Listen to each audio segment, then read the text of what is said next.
감사합니다. 오늘 주신 말씀을 보겠습니다. 느헤미야 9장 1절에서 5절까지 말씀을 보겠습니다.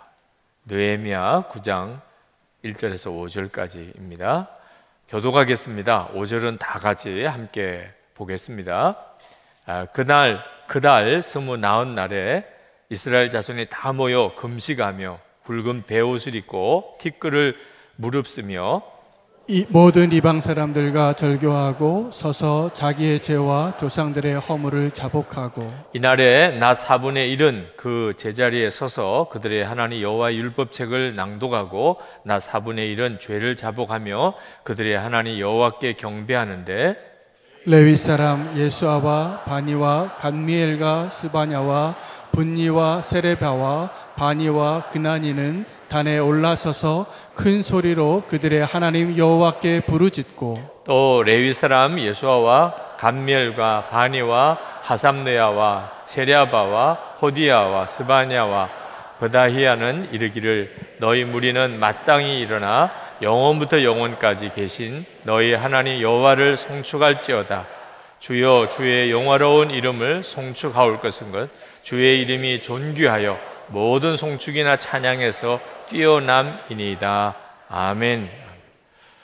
살아계신 하나님을 체험하자고 하는 시리즈 설교를 이제 오늘까지로 마무리를 하려고 합니다. 우리의 영원한 기도 제목이고 사모하는 마음의 갈망이긴 합니다만 이 주제로 말씀을 드리는 것은 오늘까지로 마무리를 하겠습니다. 이사야 55장 6절에 너희는 여호와를 만날 만한 때에 찾으라 가까이 계실 때에 그를 부르라 라고 하신 말씀을 오늘도 꼭 붙잡게 되시면 좋겠습니다. 하나님은 우리가 생각한 것보다 훨씬 더 우리와 가까이 계시고 또 우리가 하나님을 만나기를 원하십니다. 살아계신 하나님을 체험하고자 하는 갈망은 지극히 성경적이고 하나님이 원하시는 것입니다. 이상한 것도 아니고 신비적인 것도 아닙니다. 우리가 하나님을 믿는다면 살아계신 하나님을 우리의 매일 생활 속에서 만나는 것이 당연한 일입니다.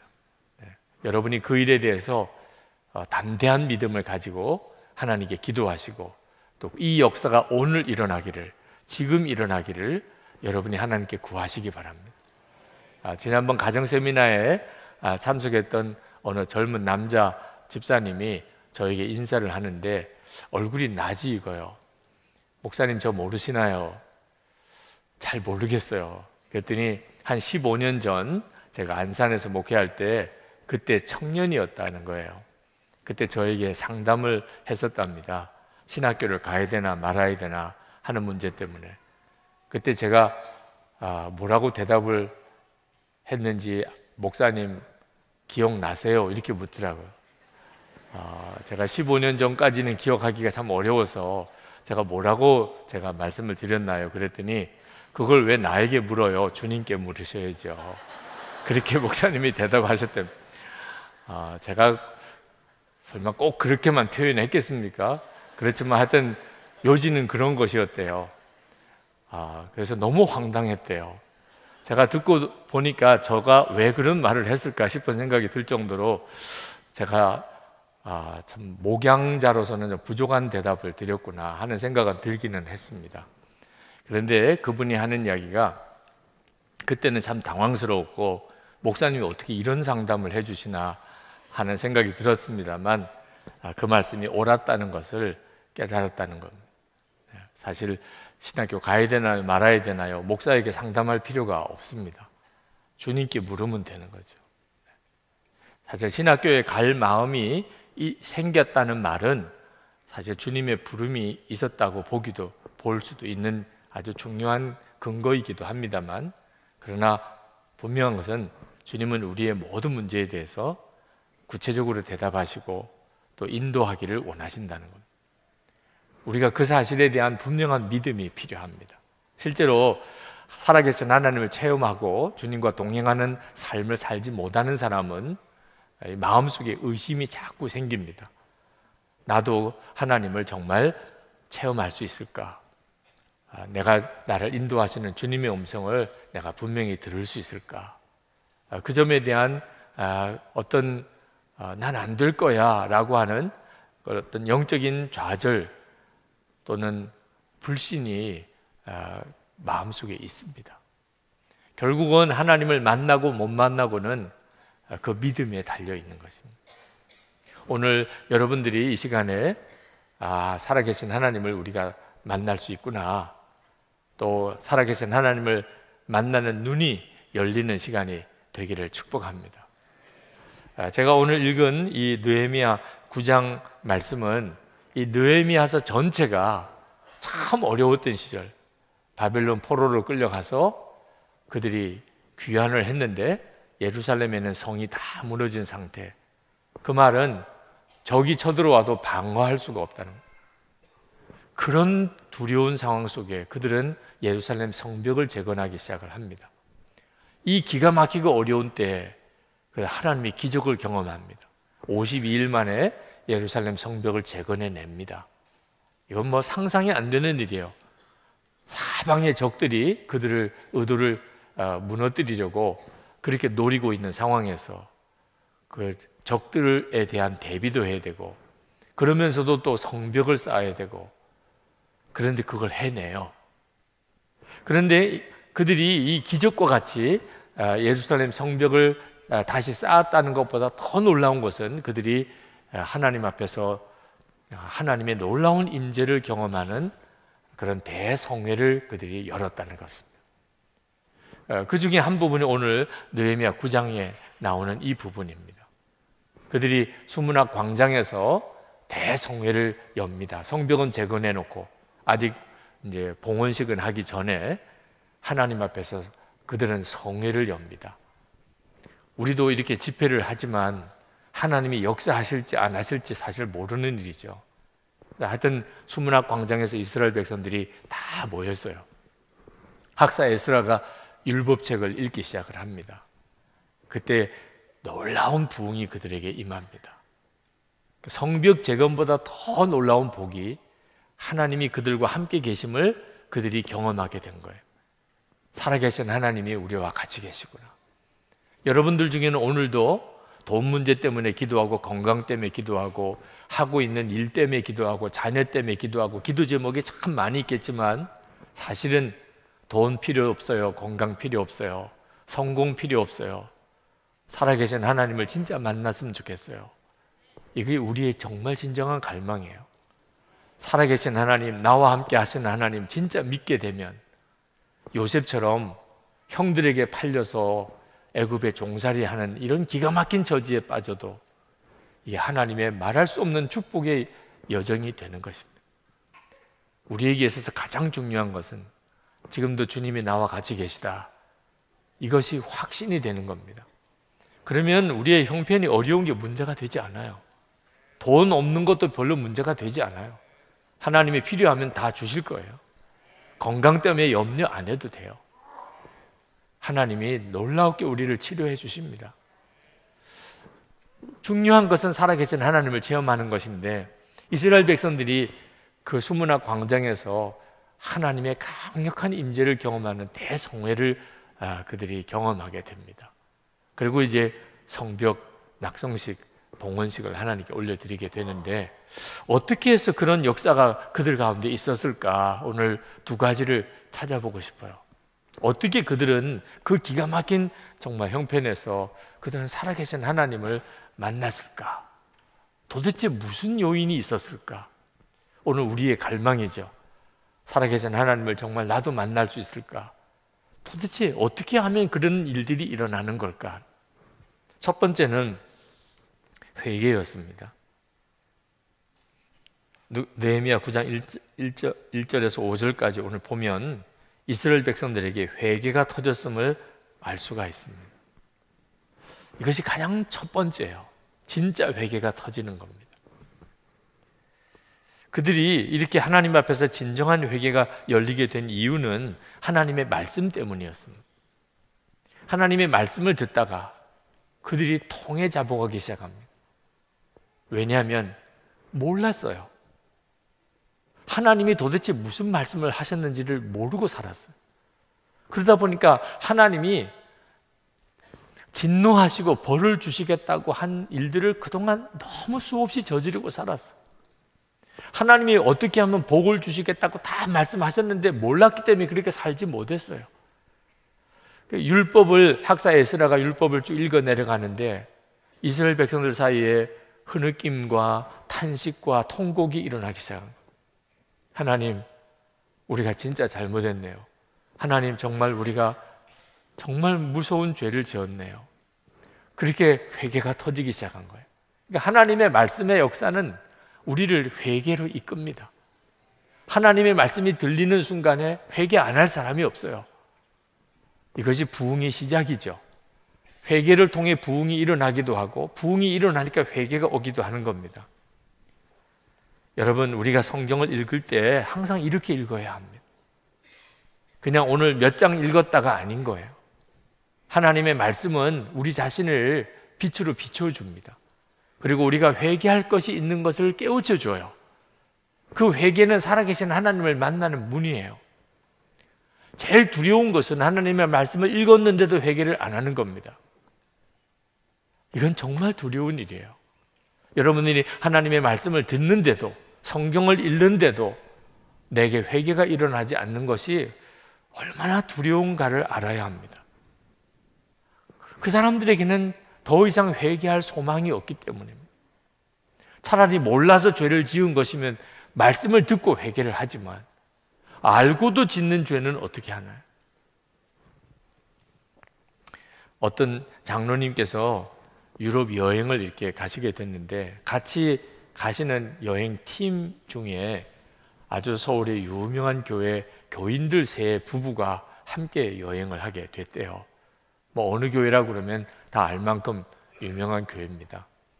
그 중에 한 부부는 또 뭐 알만한 대학의 교수님 부부이기도 하고, 그분들은 그렇게 교회 자랑을 하더래요. 뭐 자랑할 만한 그런 아주 유명하고 좋은 교회이긴 합니다. 그런데 문제는 이 세 부부가 같이 여행을 하는 팀들의 아주 좋지 않은 어떤 반응을 자꾸 일으키는 거예요. 어디 내려서 이렇게 둘러보고 다시 버스로 이렇게 돌아올 때 그 교수 부인 되시는 분이 빨리 버스에 뛰어가서 항상 그렇게 맨 앞자리를 그 6자리를 딱 확보를 해놓는 거예요. 자기들끼리 돌려가면서 이렇게. 다른 분들은 뒤에 앉아서 그게 얼마나 마음이 불편한지 앞자리도 서로 돌아가면서 좀 앉아야지 어떻게 자기들끼리만 그렇게. 그러면서 또 밥 먹을 때마다 돌아다닐 때마다 우리 교회가 얼마나 좋은 교회냐고 또 이렇게 이야기를 하는 거예요. 교회에 대한 자부심은 엄청 크고, 아주 같이 여행하는 사람들이 아주 교회만 진저리가 날 정도로 그렇게 밉상짓은 다 하면서 그렇게 교회 자랑은 또 열심히 하고, 그래서 말을 해줘야 되겠다. 같은 장로로서 이건 당신들이 정말 잘못하는 것입니다. 이렇게 말을 해줘야 되겠다는 생각이 뭐 몇 번씩 일어나요. 근데 아내가 하지 말라고, 아무 소용없다고, 괜히 분위기만 이상해진다고. 그래서 결국은 말을 못했었느라고 끌탕을 하시는 이야기를 들었습니다. 우리가 우리 자신을 몰라요. 내가 얼마나 말씀을 알고는 있지만 실제로 살지 못하는 것, 그게 얼마나 문제가 되는가에 대해서 깊은 인식이 없어요. 한 번은 영화를 보는데 그 깽 두목이 대단히 흉악하게 생기고 온갖 죄는 다 저지르는 사람이, 그 부하 중에 한 사람이 배신을 했다는 보고를 받고 얼굴이 막 일그러져요. 그리고는 담배를 그냥 질겅질겅 씹으면서 나쁜 놈의 자식. 헷갈리더라고 저는. 아니 완전히 그 영화의 악당 중에 악당이 나쁜 놈의 자식이라고 하니까 도대체 지금 누가 누구 이야기를 하는 거야 이런 생각이 들더라고요. 그 사람도 생각하기에 그 배신한 놈이 나쁜 놈의 자식이라고 생각이 들었겠죠. 근데 여러분, 이런 우스꽝스러운 일을 우리가 하고 있는 거예요. 우리 자신이 얼마나 하나님 말씀대로 살지 못하고 있는지를 우리 스스로가 모르는 거예요. 그러면서 끊임없이 다른 사람을 판단해요. 저런 나쁜 사람이 있나? 저렇게 참 미성숙한 사람이 있나. 우리 자신이 그렇게 하고 있는 겁니다. 이번에 대통령 선거를 이렇게 지켜보면서 마음이 많이 아파요. 하나님은 여당, 야당, 보수, 진보 저 없다고 생각해요. 왜냐하면 어느 진영이나 다 하나님을 다 믿으니까. 이것 가지고서 하나님의 뜻이 어디에 있다고 하는 이야기는 그건 대단히 착각입니다. 보수인 사람도 진보인 사람도 다 하나님의 사람들이 그 속에 있어요. 그러니까 절대로 나하고 정치적인 의견이 다르다고 그래서 그 사람을 조롱하고 폄하하고 비난하고 정죄하면 안 됩니다. 근데 기독교인들 사이에 그런 마음을 가지고 아직도 해결하지 못하는 분들이 있어요. 우리가 하나님의 말씀을 매번 진지하게 보고 있지 않기 때문입니다. 우리가 정말 하나님의 말씀을 제대로 읽기 시작하면 하나님은 반드시 우리를 회개하게 하십니다. 영성일기 쓰면서 하나님이 저를 다루신 것 중에 하나가 바로 제 속에 감추어질 뻔했던 죄, 그냥 잊어버리고 넘어갔을 뻔했던 죄, 일기를 써보니까 드러나는 거예요. 일기를 쓰지 않았다면 그날 저녁에 회개도 없이 잤을 거예요. 아침부터 저녁까지 나의 하루를 가만히 돌아보니까 주님 잊어버리고 지냈던 시간도 내가 어떻게 그런 말을 했을까? 내가 어떻게 그런 행동을 했지? 내가 왜 그건 못했을까? 하나님이 하나하나 보여주세요. 특히 말씀을 통해서 아주 정확하게 짚어주세요. 여러분, 우리가 살아계신 하나님을 정말 만나기를 원한다면 우리도 이 느헤미야 당시 때 이스라엘 백성들처럼 하나님의 말씀 앞에서 회개가 터져야 됩니다. 우리도 사실 회개를 하기는 해요. 예배 드릴 때마다 사실 회개합니다. 그런데 이 느헤미야 9장에 나오는 회개는 무언가 달라요. 이게 바로 살아계신 하나님을 만나는 부흥을 경험하는 그때의 회개구나. 어떤 차이가 있느냐 하면 첫 번째, 그들은 모여서 티끌을 무릅쓰고 회개했다고 그렇게 말합니다. 1절에 보면 그달 24일에 이스라엘 자손이 다 모여 금식하며 굵은 배를 입고 티끌을 무릅쓰며 모든 이방인들과 절교하고 이렇게 쭉 설명합니다. 그들이 회개를 해도 조용히 혼자서 회개한 게 아니고 사람들이 다 알았어요. 회개가 터졌구나. 저 사람에게 회개가 터졌구나.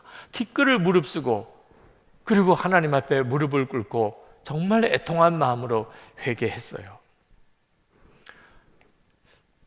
회개를 해도 다른 사람이 다 알도록 회개하는 역사가 일어났는가? 여러분이 오늘도 이렇게 하나님 앞에 나와서 성령 집회에 참여하셨는데 하나님이 여러분의 마음속에 회개를 주셨어요. 문제는 다른 사람도 그걸 알게 됐는가? 저분에게 회개가 터졌네. 그건 기도 소리를 통해서 대부분 알겠죠. 또는 얼굴 표정을 우연히 이렇게 보았더니 오늘 저분에게 회개가 터졌네. 중앙대학교에 기독인 연합 집회가 어제 있었어요. 저녁에 가서 말씀을 전했습니다. 그런데 말씀을 전하면서 몇몇의 그 대학생들이 설교를 들으면서 울어요. 보이는 거예요. 어떤 사람에게 회개가 터진 것이 보여요. 우리도 이렇게 회개하기는 해요. 주일에 또는 이렇게 성령 집회 때 새벽기도에 나와서 하나님 용서해 주세요. 잘못했습니다. 근데 옆 사람도 몰라요. 내가 회개했는지 아무도 몰라요. 공개적으로 회개할 수도 있어요. 대표 기도자가 하나님 지난 주간 또 잘못하고 잘못 살고 왔어요. 그런데 두리뭉실하게 잘못 살고 온 거예요. 구체적으로 뭘 잘못했는지 그건 고백이 없어요. 그리고 그런 고백하는 그 아픔이 없어요. 물론 본인은 그런 안타까운 마음이 있었겠지만 다른 사람이 몰라요. 우리의 회개가 진정한 부흥으로 이어지지 않는 이유, 우리의 회개는 회개하면서도 감추는, 내가 회개했는지 안 했는지 다른 사람도, 옆 사람도 알 수가 없어요. 회개하면 하나님이 용서해 주신다니까 하나님 잘못했어요 라는 고백은 하지만 그것이 마음에서부터 정말 애통함으로, 이 느헤미야 당시 때 이스라엘 백성들이 율법을 읽으면서 자기들의 잘못이 지적될 때, 깨달아졌을 때 그들이 그냥 통곡을 하고 죄를 무릅쓰고 하나님 앞에 회개했던 이 회개가 아닌 거죠. 여러분, 진짜 회개가 터져야 합니다. 다른 사람이 볼 때 저 사람 정말 회개했네 이렇게 인정받을 수 있어야 오늘 내가 회개를 한 거죠. 회개의 심령을 가져보신 분들은 압니다. 내 심령에서 회개가 터질 때 그 애통함은 말할 수가 없지만 동시에 하나님이 나에게 역사하시는구나 하는 하나님의 놀라운 역사를 경험해요. 그래서 애통함과 함께 하나님의 은혜에 대한 감사가 일어납니다. 또 하나는 그들은 모든 이방인들과 절교했다고 그래서 2절에 보면 모든 이방 사람과 절교하고 서서 자기의 죄와 열조의 허물을 자복하고 그렇게 말씀했습니다. 그들은 하나님이 율법에서 정한 대로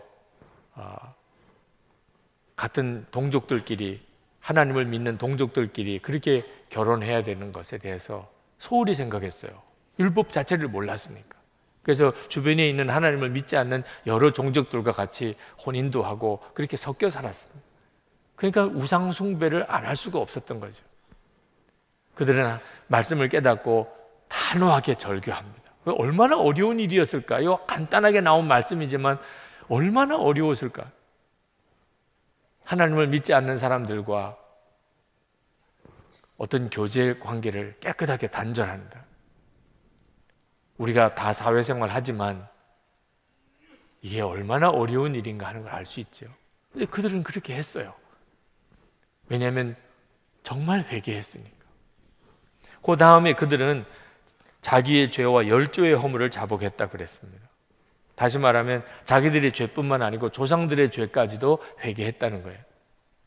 지금 느헤미야 당시 때 이스라엘 백성들의 형편은 말할 수 없이 어려웠는데 하나님께서 그들을 치셨기 때문입니다. 그런데 누구 죄 때문이지요? 정작 그들의 죄가 아니에요. 조상들의 죄입니다. 이스라엘 백성들이 하나님 앞에 범죄하고 예루살렘이 다 무너지고 바벨론의 포로로 잡혀가고, 그리고 지금 그들은 그 후손들이에요. 근데 이들이 자기들의 죄가 아니고 조상들의 죄까지 하나님 앞에 회개합니다. 여러분, 이건 대단히 중요해요. 왜냐하면 우리는 보통 이런 회개를 잘 못하니까 그런 거예요. 우리는 부모나 조상들의 허물을 말한다는 것조차도 우리는 금기시합니다. 우리 집안에 부모님이 또는 우리 선조들 중에 무슨 잘못이 있을 경우에 우리는 그걸 극도로 감춰요. 흉이라고 생각합니다. 근데 그들은 자기들의 조상의 허물을 하나님 앞에 공개적으로 고백하고 회개했어요. 회개 없이는 죄가 해결되지 않습니다. 부모의 죄든 우리 집안 선조의 죄든 회개가 없이는 죄가 해결되지 않아요. 부모가 잘못한 것이 있다면, 조상들이 잘못한 것이 있다면 우리라도 그것을 회개해야 되는 이유예요. 노아의 아들 함이 죄를 지었는데 저주는 누가 받았습니까? 그 손자인 가나안이 받았어요. 이 저주가 이어집니다. 솔로몬이 왜 그렇게 복을 받았지요? 다윗이 잘했기 때문에, 아버지 다윗이 그렇게 하나님 앞에서 잘했기 때문입니다. 복도 이어받습니다. 우리가 잘못하면 그 저주는 3, 4대까지 간다고 그랬고, 우리가 하나님 앞에 잘한 것은 그 복이 1000대까지 이른다고 그랬어요. 혹시 여러분의 부모님이 살았던 것 중에 하나님이 이건 대단히 기뻐하지 않았을 것이다, 아주 우상숭배를 극심하게 하셨다든지, 또는 불화하셨다든지, 또는 여러분도 알 만큼 어떤 무슨 죄를 지으신 게 있다든지, 어려운 사람을 돕지 않았다든지, 도울 수 있을 때 거절했다든지, 악한 사람들과 어울렸던 일이 있다든지, 부모님이 아니고 여러분의 어떤 몇 대 선조들의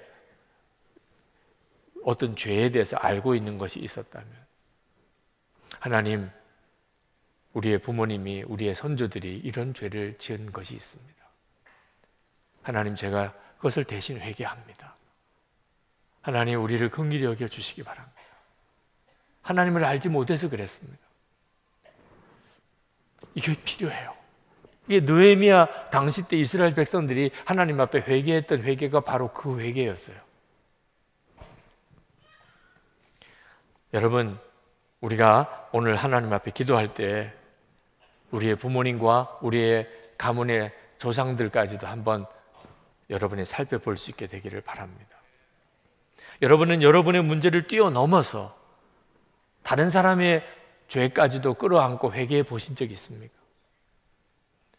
교회 공동체,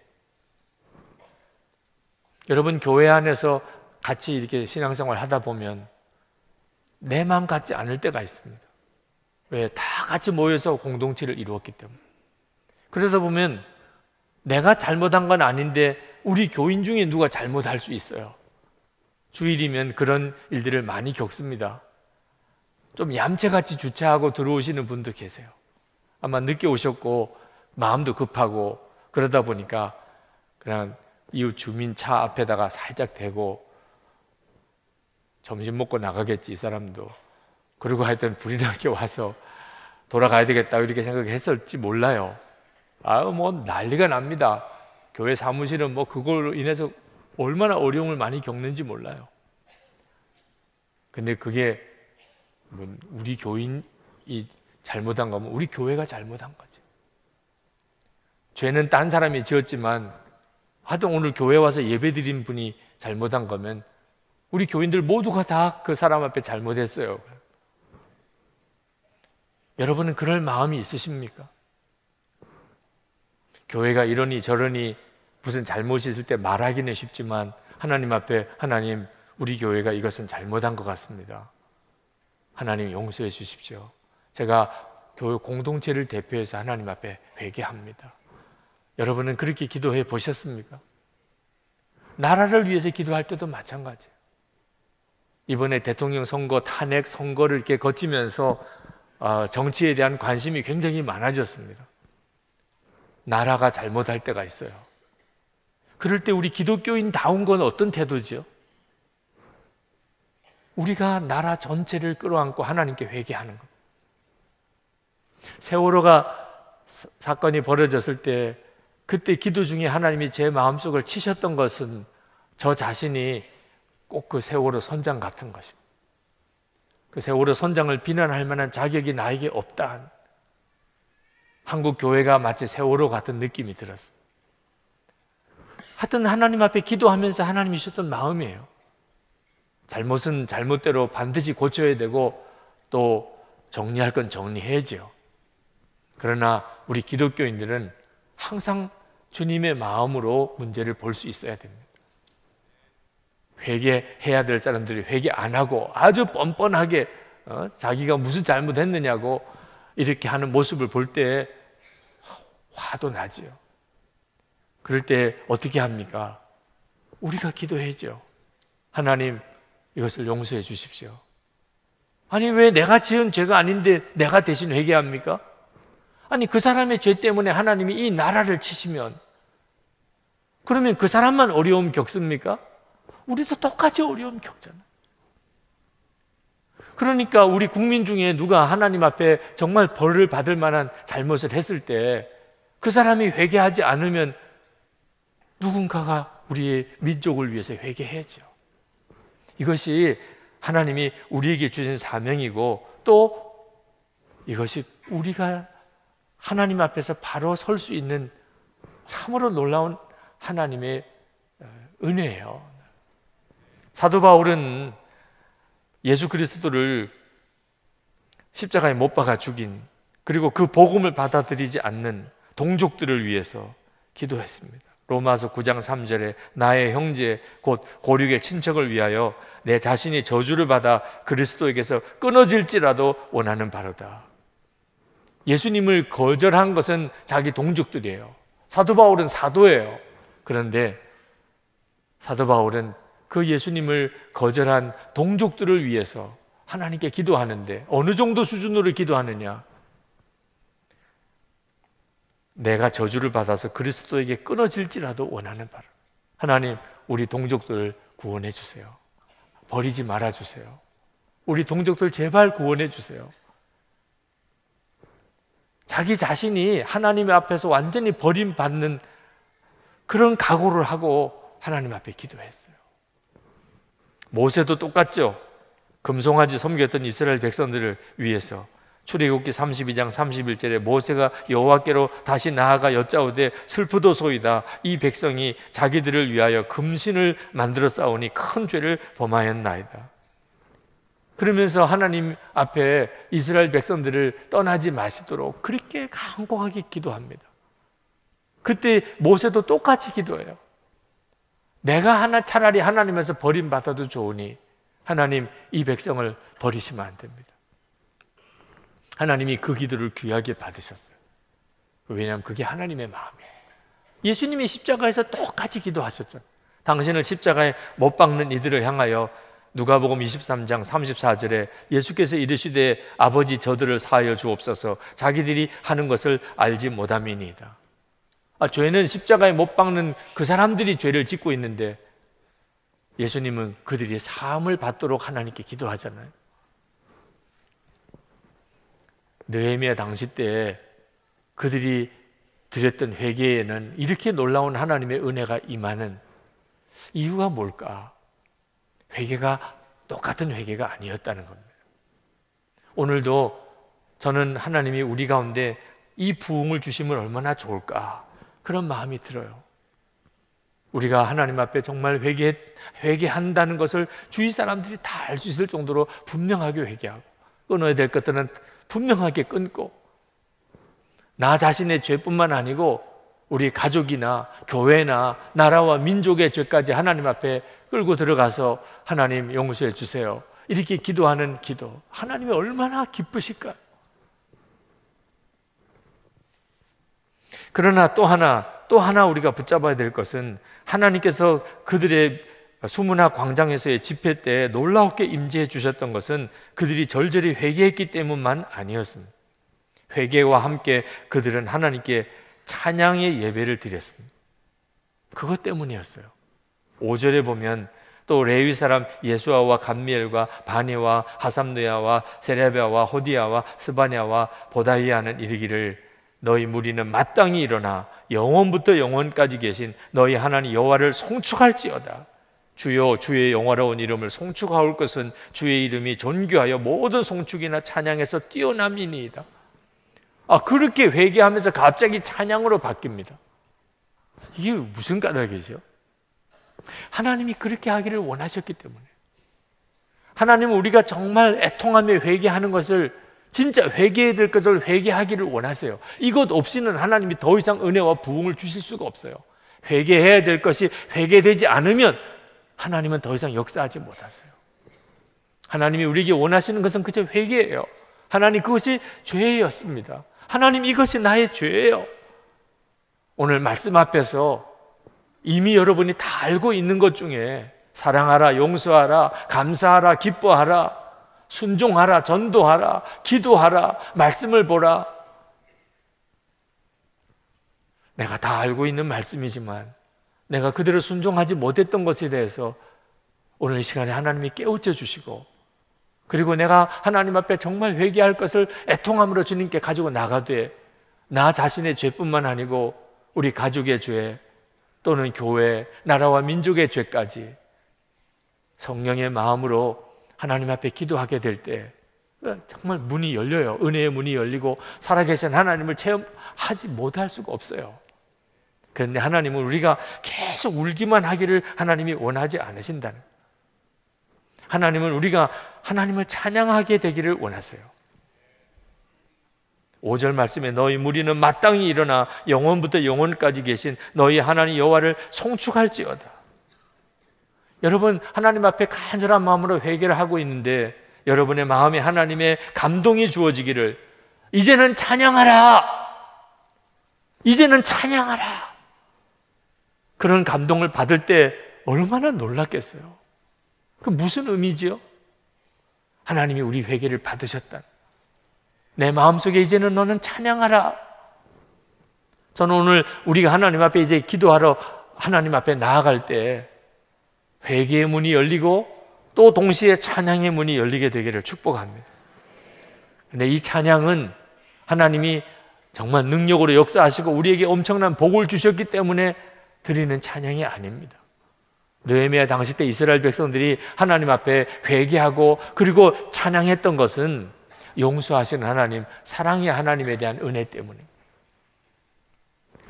그들은 자기들이 지은 죄를 충분히 깨달았어요. 근데 더 놀라운 것은 하나님이 어째서 여전히 우리를 용서하고 사랑하시고 우리를 버리지 않으셨냐. 우리가 그렇게 하나님 앞에 잘못하고 그렇게 하나님을 거역하고 우리 조상들이 지은 죄를 생각하니까 끔찍할 정도예요. 그런데 하나님은 여전히 우리를 버리지 않으시고 우리를 기억하시고 다시 예루살렘으로 돌아오게 하시고 성벽을 다 짓게도 하신 하나님, 우리를 다시 용서하신 하나님, 이걸 그들이 깨닫고 난 다음에 그리고는 하나님께 찬양이 열린 거예요. 여러분, 우리가 하나님께 나가서 예배할 때마다 때때로는 찬양할 기분도 안 나고 오늘은 감사할 제목도 없고 나는 너무 힘들기만 해요. 이런 순간이 있습니다. 그것은 하나님이 나에게 뭐 좋은 일을 주시고 내 기도에 응답하시고 내 하는 일이 잘 되게 하실 때 그때 예배도 너무 신이 나고 감사가 터지고 그렇게 생각이 들기 때문이죠. 근데 여러분, 우리가 진짜 하나님을 알고 예수 그리스도 안에 살아보면 우리가 실패하고 우리가 때때로 좌절하고 우리가 때때로 질병 가운데 어려움을 겪고 그 중에도 우리는 하나님께 언제나 감사할 이유가 있어요. 그것은 하나님의 용서와 사랑이 우리를 떠난 적이 없기 때문에. 내가 아무리 어려운 처지에 있어도, 물론 재정적인 어려움이 있어요. 건강도 어려워졌어요. 뭐 지금 내 하는 형편에 길이 딱 막혔어요. 그래도 하나님의 용서가 나에게서 떠난 적은 없어요. 하나님이 나를 사랑하시는 것이 거두어진 적은 없어요. 그런 상황은 우리에게 어느 한순간도 없어요. 그 점에 눈이 뜨여야 비로소 진짜 하나님 앞에 예배가 됩니다. 그러니까 우리는 모든 예배가 다 충만한 예배예요. 어떤 형편과 처지에서도 하나님께 드리는 모든 예배는 충만한 예배예요. 왜? 우리 안에 믿어지지 않는 하나님의 용서와 하나님의 사랑이 계속되고 있기 때문에. 여러분이 만약에 하나님이 여러분에게 놀라운 기적을 행해 주시는 것만 바라보고 하나님께 감사하고 찬양할 거라면 여러분의 평생 제대로 한번 하나님 앞에 감사 못 드리고 끝날 수도 있어요. 저의 신학교 동기 중에 한 사람이 목회의 좌절을 경험하면서 목회길에서 떠났습니다. 마음이 참 안타까웠지만 어떻게 붙들 수도 없었어요. 그는 목회길에서 나와서 그리고 장사를 시작을 했는데 꽤 장사가 잘 됐어요. 한때는 동기들이 다 부러워할 정도로 사장님이 됐습니다. 돈을 꽤 많이 벌었어요. 근데 어느 날 소식이 들려왔는데 간암이, 병원 진단 중에 간암이 발견이 되고 이제 얼마 못 사는 형편이 됐다. 그래서 병원에 입원해 있다는 이야기를 들었습니다. 제가 병원을 문병을 갔습니다. 문을 열고 병실에 이렇게 들어가 보니까 복수가 이렇게 차고 얼굴에 새카맣게 된 그 동기가 거기 누워 있는 거예요. 그런데 그 동기가 저를 이렇게 보더니 벌떡 일어나서 너무나 반갑게 저를 맞으면서 유 목사 잘 왔어. 나 하나님이 목회 다시 하게 하려고 이렇게 암을 주신 거야. 나 이제 목회 나가면 이거 깨끗하게 고쳐져. 나 이제 다시 목회 시작할 거야. 유 목사, 내가 목회할 교회 있겠지? 유 목사 좀 빨리 좀 알아봐줘. 뭐 정신없이 그렇게 이야기를 하는데 제가 무슨 말을 할 수가 없어요. 그때 딸이 아마 전화를 한 모양입니다. 딸과 통화를 하더라고. 뭐 아무개야, 아빠 걱정하지 마. 아빠 이제 곧 이제 목회 나가게 될 테니까 이사 갈 준비는 하고 있어. 너무나 본인은 그렇게 확신하고 있어요. 이 간암이 깨끗하게 기적적으로 고침받고 하나님이 목회 다시 시작하게 하느라고 주신 거니까 내가 목회 나가면 금방 이건 다 치유될 거다. 그런 뭐 본인 나름대로의 분명한 믿음을 가지고 있어요. 죽음을 준비해야 된다. 이것도 대단히 중요한 일이다. 꼭 기적적인 치유로 목회를 다시 시작하는 것만 하나님의 은혜가 아니고 이제 하나님 앞에 갈 마지막 순간을 준비할 시간을 하나님 주신 것을 깨닫고 죽음을 준비하는 것도 대단히 중요한 일이다. 그 말을 못 하겠더라. 본인은 너무나 그 점에 대해서 모든 걸 걸고 있는 거예요.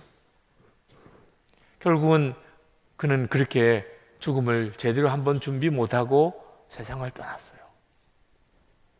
여러분, 우리가 어떤 성공, 하나님의 어떤 기적적인 응답, 여기에만 초점을 맞추어서 하나님을 믿으려고 그러면 우리의 마음속에 늘 계속되어지는 기쁨과 감사를 놓치게 돼요. 그리고 진짜 하나님의 역사를 우리가 누리지 못하게 됩니다. 여러분, 우리는 우리의 형편과 처지가 어떠하든지 간에 우리는 기뻐할 이유, 감사할 이유, 예배할 이유가 있는 사람들입니다. 주님의 십자가는 이미 우리에게 주어졌어요. 사실 우리 자신의 죄를 생각하면 이스라엘 백성들과 똑같잖아요.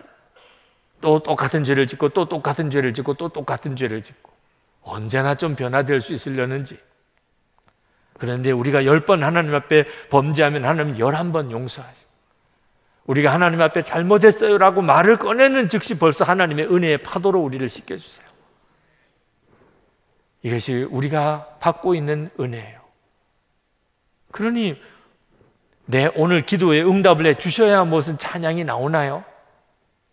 하나님 앞에 나갈 때마다 감격이고 찬양이지요.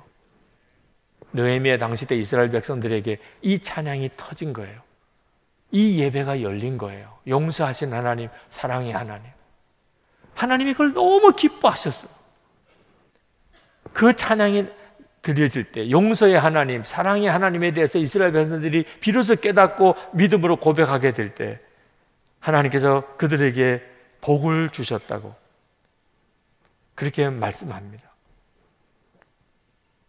어떤 분들은 시련이 너무 크다고 도무지 하나님 앞에 찬양할 기분이 아니라고 생각되시는 분도 있을 수 있죠. 지금도 여기 그런 분이 있을지 모르겠습니다. 어느 목사님이 이런 글을 쓰신 것을 읽었습니다. 남편이 너무 강하다고요? 아내가 너무 강하다고요? 아닙니다. 어느 주인이 쇠망치로 밀가루를 부수는 사람이 있겠습니까? 안 부서워지니 쇠망치를 들고 오는 것입니다. 남편 망치가 크다고요? 내가 더럽게 안 깨져서 그런 겁니다. 부인이 지독하다고요? 내가 지독하니까 그런 것입니다. 자식이 지독하게 말을 안 듣는다고요? 내가 지독하게 더러우니까 자녀를 통해 나를 깨우치는 것입니다. 어느 목사님이 쓰셨다고는 제가 인용을 안 하겠습니다. 네. 근데 이 목사님의 이 말씀에도 우리가 정말 새겨 들어야 될 게 있더라고요. 모든 걸 다 이런 식으로 정죄하는 것은 저는 옳다고 생각은 안 하지만 왜 내게 이런 시련이 올까? 내가 이 정도가 아니면 깨지지 않아서 그런 거예요.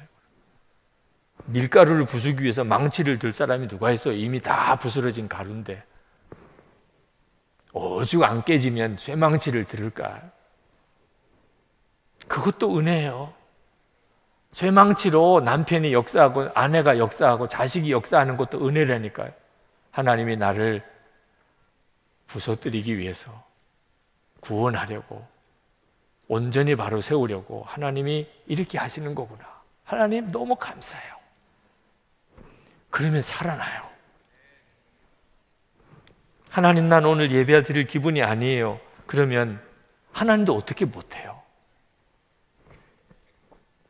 이스라엘 백성들이 그 참담한 형편에서 어떻게 하나님을 만났을까요? 진정한 회개와 용서와 사랑의 하나님에 대한 감사. 오늘 우리가 하나님 앞에 은혜 가운데 들어갈 수 있는 우리도 두 가지 이유가 있어요. 지옥에 갈 수밖에 없는 죄인인 우리 자신에 대해서 깨닫는 것. 그리고 또 하나는 지금도 여전히 함께 계시는 주님. 이건 부인할 수 없는 일이죠. 지옥에 갈 수밖에 없는 난데 지금도 주님은 나와 같이 계셔 주시는. 오늘 이 밤에 하나님이 우리를 만나 주시는 문입니다. 그렇게 여러분들 안에 하나님의 역사가 놀랍게 임하게 되기를 축복합니다. 우리 같이 찬송 같이 부르시고 기도하겠는데, 오늘도 인내하신 구세주여 이 찬송을 부르시면서 여러분의 심령 안에 성령께서 진짜 회개의 문을 여시고 찬송의 문을 여시기를 축복합니다. 나와서 기도하실 분들은 첫 번째 우리 기도 시작할 때부터 나오셔서 기도하셔도 됩니다. 조명은 앞부분 조명을 다 꺼주셔도 됩니다. 마지막 우리 세 번째 기도하고 안수기도 받으실 분들은 이 아랫단으로 내려오시면 기도 제목을 쓰시면 우리 목사님들이 같이 기도해 드리도록 하겠습니다. 우리 찬송 인내하신 구세주여 찬송하겠습니다.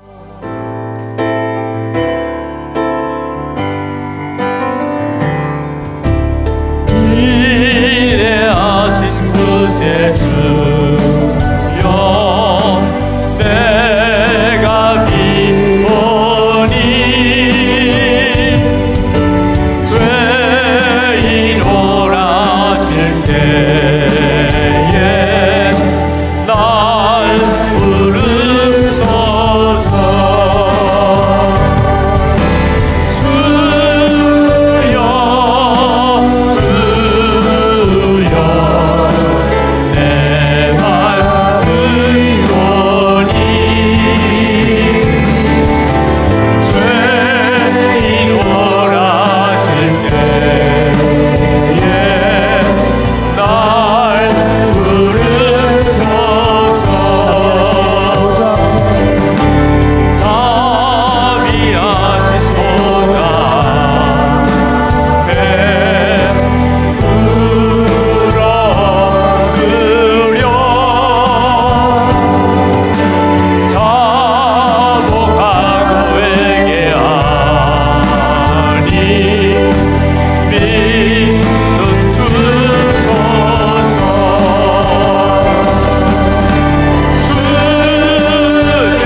찬송한 그대로 주님 죄인 오라 하실 때 날 부르소서.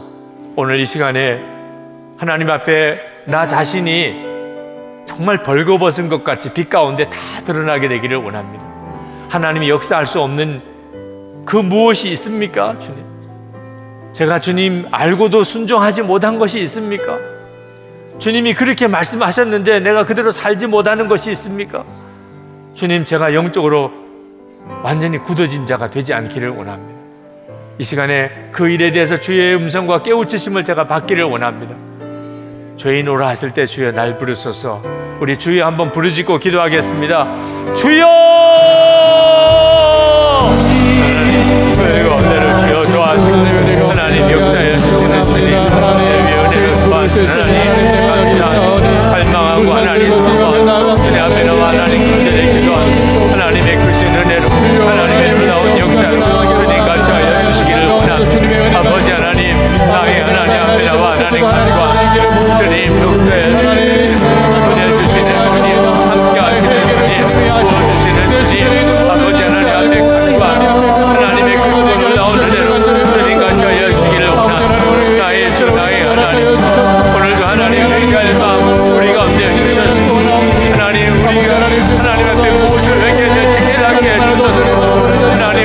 자신의 죄뿐만 아니라 하나님 가족과 교회, 나라와 민족의 죄까지 하나님 앞에, 하나님 오늘 주님 앞에 가지고 나아가 해결받기를 원합니다.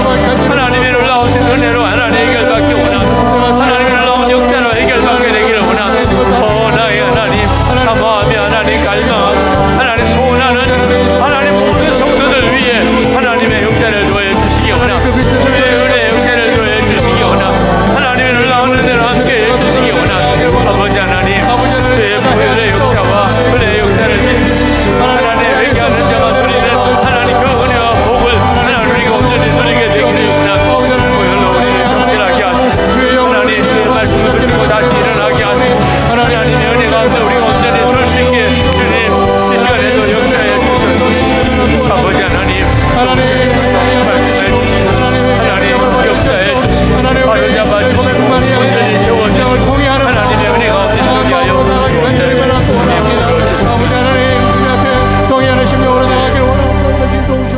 이 시간에 우리 주님 앞에 기도할 또 하나의 제목은 우리와 함께 하심에 대하여 눈이 열리게 되기를 원합니다. 베풀어 주시는 용서와 사랑의 감격 속에 오늘도 그냥 주님 앞에 나아갑니다. 형편과 처제는 말할 수 없이 어렵고 유혹과 같은 고난 속에 내가 혹 있다 할지라도 요셉과 같이 이해할 수 없는 시련 중에 내가 있다 할지라도 여전히 나에게 용서와 사랑의 은혜로 역사해 주시는 주님의 그 은혜를 붙잡고 주님 앞에 나아갑니다. 오늘도 용서와 사랑의 은혜를 찬송합니다. 하나님, 우리의 마음의 중심에 감사를 주님께 올려드립니다. 하나님, 감사와 하나님 심령의 은혜로 충만하여 주시옵소서. 우리 주여 부르짖고 기도하겠습니다. 주여!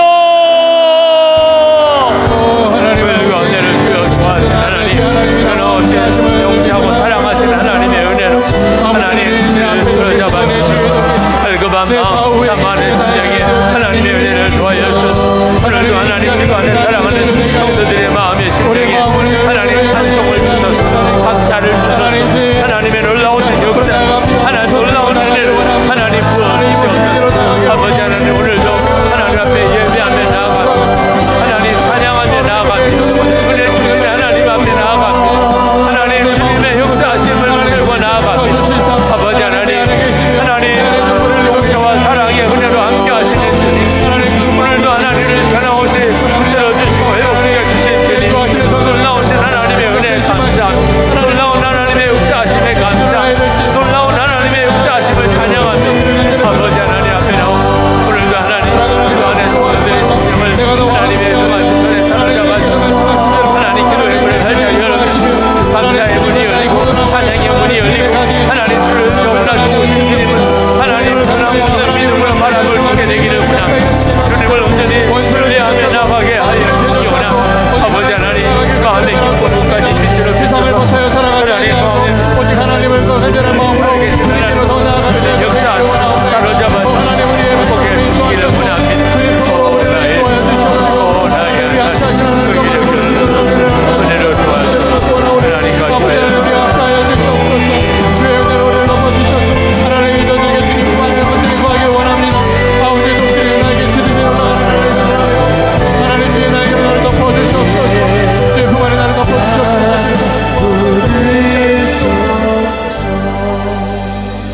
안수기도 받기를 원하시는 분들은 아랫단으로 내려오셔도 되겠습니다. 이제 우리가 하나님 앞에 마지막으로 합심 기도를 하고 개인적인 기도를 이어서 자유롭게 하시겠습니다. 하나님, 돈도 제가 원하지 않습니다. 성공도 원하지 않습니다. 건강도 제가 원하는 것이 아닙니다. 살아계신 하나님을 분명히 만나게 되기를 원합니다. 하나님의 함께 계심을 분명히 경험하며 매 순간 그렇게 살게 되기를 원합니다. 주님, 그러면 충분하겠습니다. 우리의 눈을 열어주소서. 이 시간에 우리의 귀를 열어주소서. 지금도 오늘 이 자리에서 살아계신 하나님, 나와 함께 계심을 분명히 확신하고 돌아갈 수 있게 주옵소서. 우리의 주여 3번 부르짖고 기도하겠습니다. 주여!